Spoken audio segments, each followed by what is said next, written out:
Welcome everybody, I'm RJ of The Nerdy Brew, and here on this channel we talk TV, movies, and everything in between, all while drinking a cup of coffee. Now if you like one of those things or all of those things, won't you consider subscribing, and hit that notification bell and becoming a fellow Brewster. So today, fellow Brewsters, this is a top 10 of top 10 best shows of 2023, and these are the best shows that premiered last year. Also, I just wanted to get to it before the month was over of the new year. So I also wanted to talk about these shows and reflection, and also the lack of frequency in my videos is because I go to work, I go to school, I raise my daughter, take care of the house. It's a lot. So I got to get in where I fit in when it comes to these videos. So I appreciate you taking time out to sit down and have some coffee with me while we have these discussions. Please let me know your thoughts down in the comments below. But now we get into the list. Let's start with number 10. Number 10 is My Dad, the Bounty Hunter. I talked about this show once before on the channel. Talked about how it's great, positive Black representation, authentic representation, and I enjoy the fact that it premiered the end of 2023 and it had its second season in August. And the thing is about the show is that the family happens to be an authentic family living in this world, this hyper super surreal sci-fi world, and it's just part of their reality, and nobody makes a thing that they happen to be Black. It's just authentic with who they are. And then learning about the lore and learning about their relationship, because there is a mom and a dad, and how they get involved and how they end up growing into having a family. So all of those things are incorporated. It has beautiful animation. I think it's great entertainment for the entire family. It's humorous, it's adventurous, and it raised the stakes. And I just think overall it's a very solid show, and I can't recommend it highly enough. So number 10, My Dad, the Bounty Hunter. Number 9, Lucky Hank. Now, Lucky Hank stars Bob Odenkirk, and it's his post Better Call Saul performance. He plays a very curmudgeon and disillusioned professor at a college, and he's riding out his tenure, and he just feels he has a lot of nihilistic and narcissistic ways about himself, promotes that upon his family, his kids, and his work. And with that, his negative actions or ramifications end up showing up throughout the show. So, his wife, she's a progressive professor as well. I believe so. I can't remember, but she ends up getting a job out in New York. And that is kind of like a test between their relationship, but also between their test within their relationship, it just ends up having tension. But also because he's having a rift with his wife, that allows the thoughts of infidelity to come in, and that's kind of like something that he teeters on. Will he, won't he cross that line? Also having a relationship with his daughter. His daughter is married, and she's very young, still in the bloom of youth, and she has her husband, and they have an uneasy relationship as well. So he's trying to be someone who doesn't have his life together. Also is trying to mentor this young man as well. It's really funny. It's really smart, and you just see this man dealing with all of these things and trying to navigate in a such way. But I just really liked it. It premiered on AMC or AMC Plus. And I just felt like it was a very good, solid show. Yeah, it was one of my favorites that premiered. And I watched a lot of shows this past year. And honestly, I felt like 2023 was kind of lackluster. And they kind of amp up the best shows by the end of the year. And I think that they dropped everything good in the beginning of the year, and Lucky Hank happened to be one of those shows. So number 9, Lucky Hank. Number 8, The Company You Keep. The Company You Keep premiered on ABC/Hulu, and it was such a great show. And the thing about this show, stars Milo I don't know how to pronounce his last name, but Milo, who was in Heroes, and he was also Rocky's son. in the Rocky franchise, starting from Rocky Balboa, but he makes his appearance in Creed 2. He's a con man, and his entire family are also con artists, and they run a bar, and it takes place in Maryland. And the thing is, the crux of the problem is he meets this beautiful woman who's Asian. That doesn't mean a thing. They put some of their Asian heritage in the show. I don't know why I said that. She just happens to be a beautiful woman. I guess race doesn't matter, but anywho, he meets her, and then they have a fling. Coming from that fling, they both lying in this chance encounter of meeting one another about who they are and what they do. Come to find out, she's a whole Fed. I can't remember what agency. It's either FBI or CIA, but she's a whole spy Fed. And then he's a whole con artist, and they're conning. They're just playing it, but they end up dating. And then it's like, how did these two worlds cross, and what happens when their secret lives end up coming to the forefront? That's no longer a secret. And how do they manage their relationship, and how do they manage the weight of the responsibilities of the lives that they've chosen? And so it's like a lot of cat and mouse, and if it's not a lot of cat and mouse, it's just a lot of intrigue. And it's very, it's cool watching two attractive people be in the space with each other and trying to navigate through this world of like espionage and lies, and also still having genuine care for one another. I think it was a great show. It was a fantastic show, an amazing highlight from the beginning of the year. And a lot of people don't flock to network TV shows, but once and again, these network TV shows will premiere something good. So just because it's from, a legacy channel, NBC, ABC, CBS, something like that, that does not knock the quality of what the show is. So, man, I'm telling you, if you get a chance to watch it, all episodes is out on Hulu. So go ahead, give it a watch. The number 8, The Company You Keep.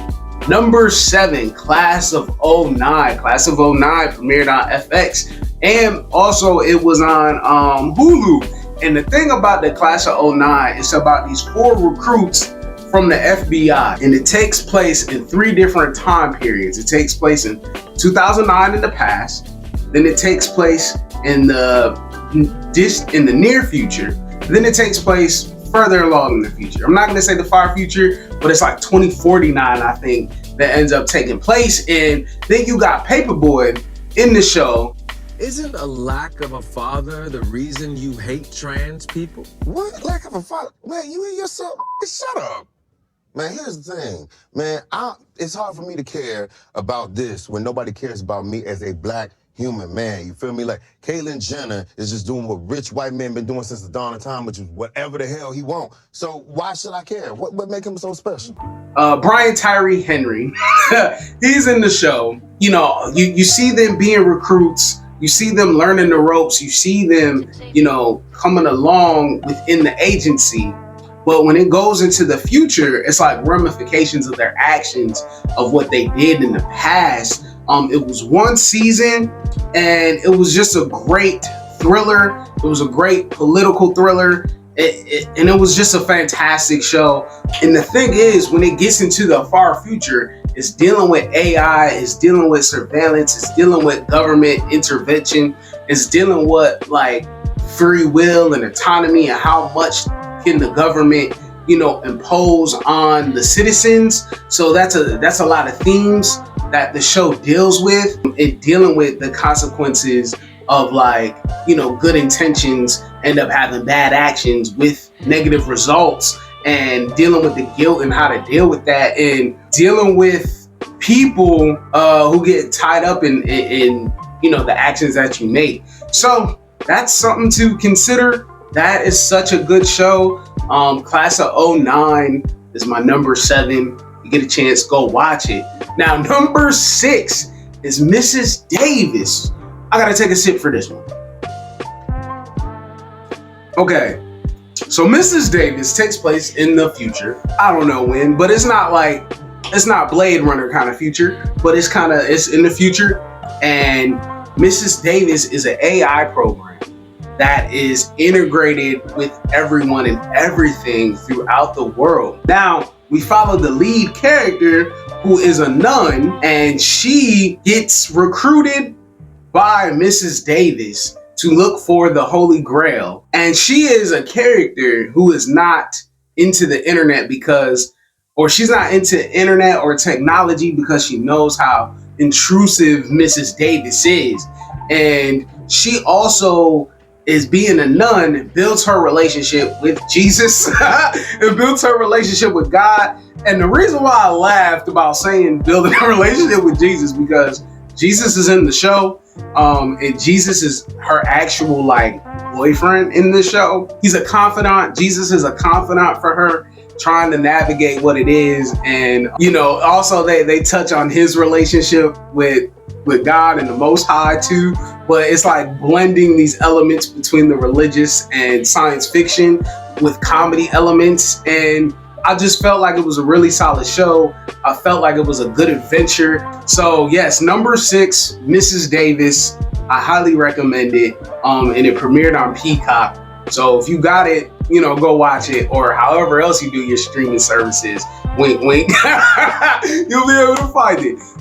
Number 5, Will Trent. Will Trent premiered on ABC, and Will Trent is also on Hulu. And Will Trent is a great detective show. It's based off of a series of books, and it stars my guy who was in Transformers: Revenge of the Fallen, who was like lesser John Turturro in those films. One man alone. Stop saying that. Betrayed by the country he loves. Oh my goodness, I'm in the car, okay? You're not. Okay, now let's get this show on the road. Whoa, no. Listen, I can't do this. Yes. I'm not some alien bounty hunter, all right, guys? I'm not gonna do this. Guards have guns. I don't want to die. Kid. You compromise this mission, you are dead to me. Now look into my eyes. Tighten up that sphincter. The museum is now closed. Yo, Papa, bad news, bro. Ran out of toilet paper. You got any out here? Please tell me you got Sir, any. I suggest you get in there. The museum is closed. Listen, man, I understand that, but as you can see, this is important, all right? Thumper dumper. I gotta go, all right? Sir, you are a grown naked man around children. Pull your pants up and exit the I'm not museum. going anywhere.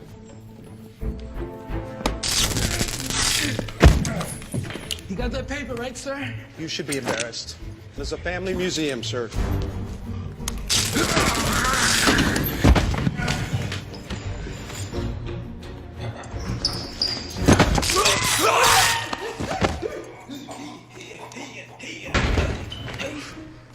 What is going on here? How many times can you get tased in the nuts before you can't have kids, huh? You know.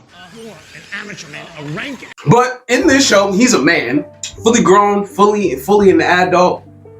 And, it's not a detective show if he's not sitting with a bunch of trauma on his mind, pondering. But he works for the GBI, Georgia Bureau of Investigation. And it's not necessarily a serialized show. It's episodic. And he's just a very perceptive detective. He looks over the clues that every other person on an investigation doesn't pay attention to. So he's very observant and he's analytical at the same time, and he processes how he takes it in, similar to how deduction works for Sherlock Holmes. He's very good at that. Also, he's a foster child, and he's dealing with his life in foster care as an adult. Those are unresolved issues that he's processing throughout the show, and we just get hints of that, of the people that he knew, and the circumstances that he was in, and what led him to be on the path of becoming law enforcement. And the show is very smart. It got picked up for a second season. The acting and the performances and the storytelling is rich. He gives, the actor who's playing Will Trent does a solid performance of being Will Trent. I never read any of the Will Trent books, but coming from, watching who this character is on screen has me invested. And not all the time he has all the answers. He's very good at his job, but at the same time, they put it in a place where they have to paint it in a fashion where not everybody, wins the case. And that tends to be the thing in these episodic shows, Law and Order, or, Criminal Minds, Chicago PD, those kind of shows of propaganda. Removing propaganda out of the whole, genre as Will Trent as a specific show, all in itself, it's a fantastic show. I loved it, and I think it was a great premiere. And season 2 premieres in February. So you could binge all of it right now if you don't have anything to watch. I highly recommend that show. Please watch Will Trent. And I will preach the gospel of Will Trent. Number 4, Poker Face. Now, Poker Face, another great, fantastic show. Sadly, it comes from the other Rian Johnson who did The Last Jedi. But the crazy thing is, I like Knives Out, I like Glass Onion, I like Looper. I just hated what he did with The Last Jedi. But this was another knockout gem that this man created, Poker Face. And Poker Face came out in the beginning of 2023. And I don't know the actress name, but she was in American Pie. She was also in Russian Doll. And she plays this girl named Charlie.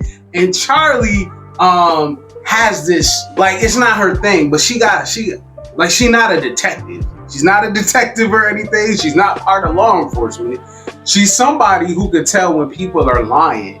And the start of the show, and it's an overarching show, but she ends up traveling across America for safety.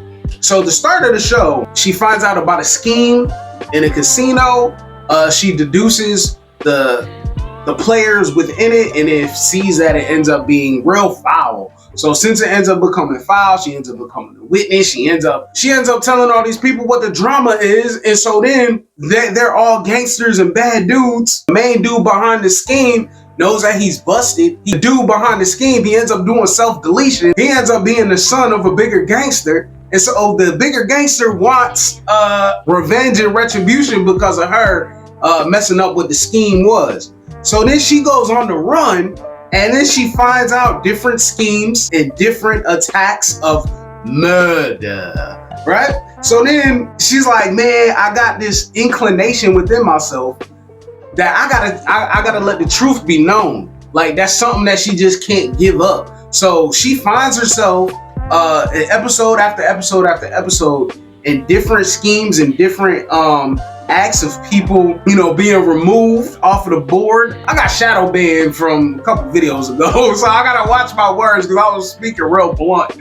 So anywho, those things happen, and it's a different case. It's a different case, a different city, a different part of town, each episode. But it's following her, and then they drop little gems or little plot points within the show saying, don't forget what happened in episode 1. So then they try to bring it back all the way to the conclusion. But, she meets interesting characters. She likes the people that she meets. But then she finds out that not everybody that she meets is all, righteous or, have the same ideologies as she does. And she ends up foiling their plans. And, she ends up becoming on everybody's hit list. As the state of the show goes on, I think it was a great show. It was super fantastic. And I looked forward to it every week. I think it premiered on Thursdays. And whenever I had the chance, the weekend or a break, I'll be like, oh, a new episode of Poker Face came on. I was so happy. I just thought it was a fantastic show. Yeah, I enjoyed it. I'm waiting for season 2. I hope it comes back, soon enough rather than later. Yeah, and I think Peacock and Rian Johnson made a hit. So yeah, number 4, Poker Face. Number 3, Gen V. Now Gen V is a spinoff coming off of The Boys. I read The Boys comics many moons ago. Before I was even supposed to start reading mature content.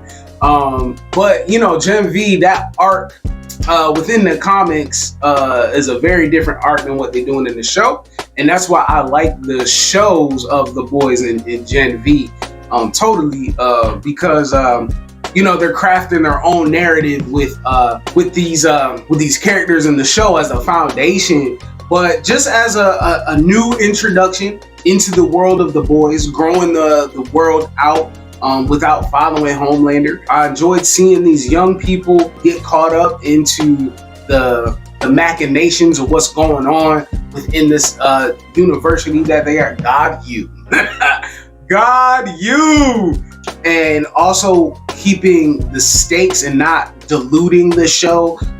Still letting you know that it's in the world of the boys, so it's going to be hyper explicit and hyper violent, and just letting you know that the show is definitely for adults. I like the moral quandaries that all the kids got into, you know, as things started to progress, and then ending the show to me is a cliffhanger, because when they ended the show on the, you know, spoiler alert, end up being in the medical room, but they all got their drinks. They all got their drinks, so they're being well taken care of. So that's like, that leads into what's going on within the next season and why are they so relaxed about that situation when they end up finding such a big scheme.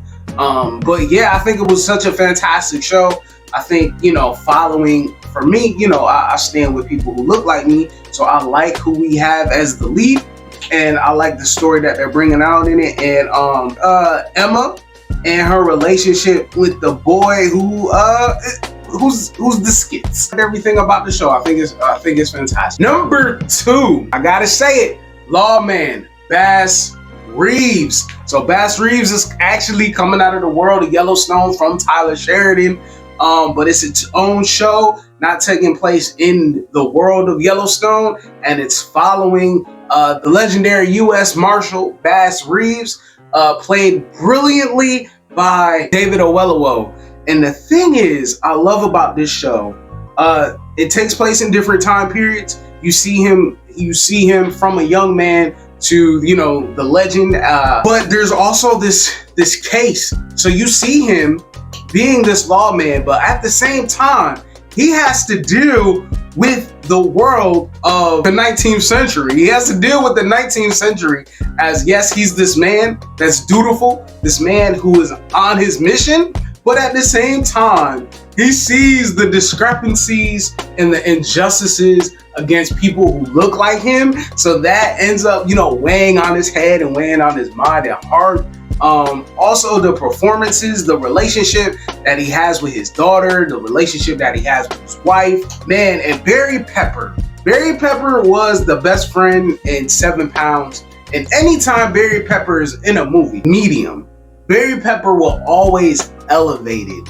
And Barry Pepper played a very nuanced, philosophical villain. He was a gentleman playing this villain, but at the same time, from episode 1, you can see the brutality where he came from.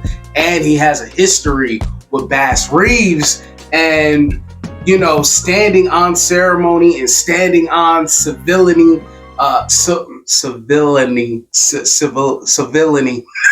standing on civility, standing on civility. You see these two, you know, having odds, but at the same time, they had their familiarity. You know, just the performances of the show was fantastic. The writing was very precise. You know, a lot of people have criticisms about Yellowstone, how, you know, in the last couple seasons of Yellowstone, the writing has been ebbs and flows, just a roller coaster. But here, it was very succinct, very concise, just thorough, good storytelling, very easy to follow, never made you wonder, told a full, amazing, beautiful story. The camera work is great. So if you watch 1883, 1923, even Yellowstone, when it comes to very beautiful cinematic shots, you'll see it in this show. And just David Oyelowo's performance of just being this grounded man and having these conversations, because he was simple.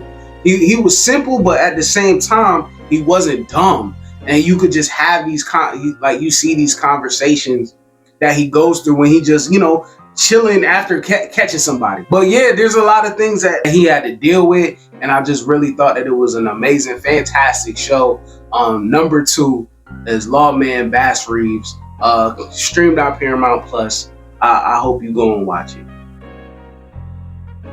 Now, number 1, Last of Us. Last of Us premiered the beginning of last year on HBO and or Max. Now, just to be honest with everybody, I haven't had a game system in years. I haven't had a game system in years, and the last game that I played was Red Dead Redemption. I just felt like, just to be honest, I felt like, you know, when it comes to an entertainment system, I felt like I need to get to certain plateaus in life to reward myself, and I haven't got there yet. I haven't got there yet, so I'm not coming from a history of the video game of watching The Last of Us. I just know about pop culture and knowing that it's in the world of being The Last of Us. And if you want to contribute to the channel for me to get a game system, hit up Buy Me a Coffee. That's in the description link down below. That's neither here nor there, but it's here if you want to. But anywho, you know, watching the show, so I just know from like the sense of pop culture where it's at. So I never went down the line of watching gameplays or playing the game myself. But I knew who Joel was, and I knew who Ellie was, and I knew that the storytelling of the game was such a phenomenon. But watching the show, I just felt like it was masterful television. I felt like it was a hit. And honestly, I'm a cisgender hetero male, whatever. I don't know all those terms, you know what I mean? But as a man, my favorite episode was episode 3. Episode 3, there was a lot of people who was mad at that episode, calling it woke. But how I saw it was just two people in this situation, this post-apocalyptic situation, and finding love in one another with one another. And I also felt like it wasn't overly explicit.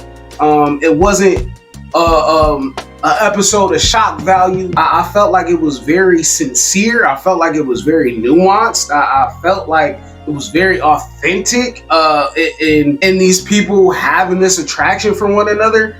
Even in the flashback scene with Joel and his female companion, just to see that all of them were friends together, it didn't seem much. It didn't seem much, and I felt like anybody who was yelling at it woke is probably like insecure and pretty much not a fan of that kind of material. But for me, I thought that was the best episode. Also seeing Ellie break down and when she got caught up with the cannibals. When she got caught up with the cannibals and she had to do what she had to do, that was crazy. Also, her in the mall with her best friend and, dealing with that.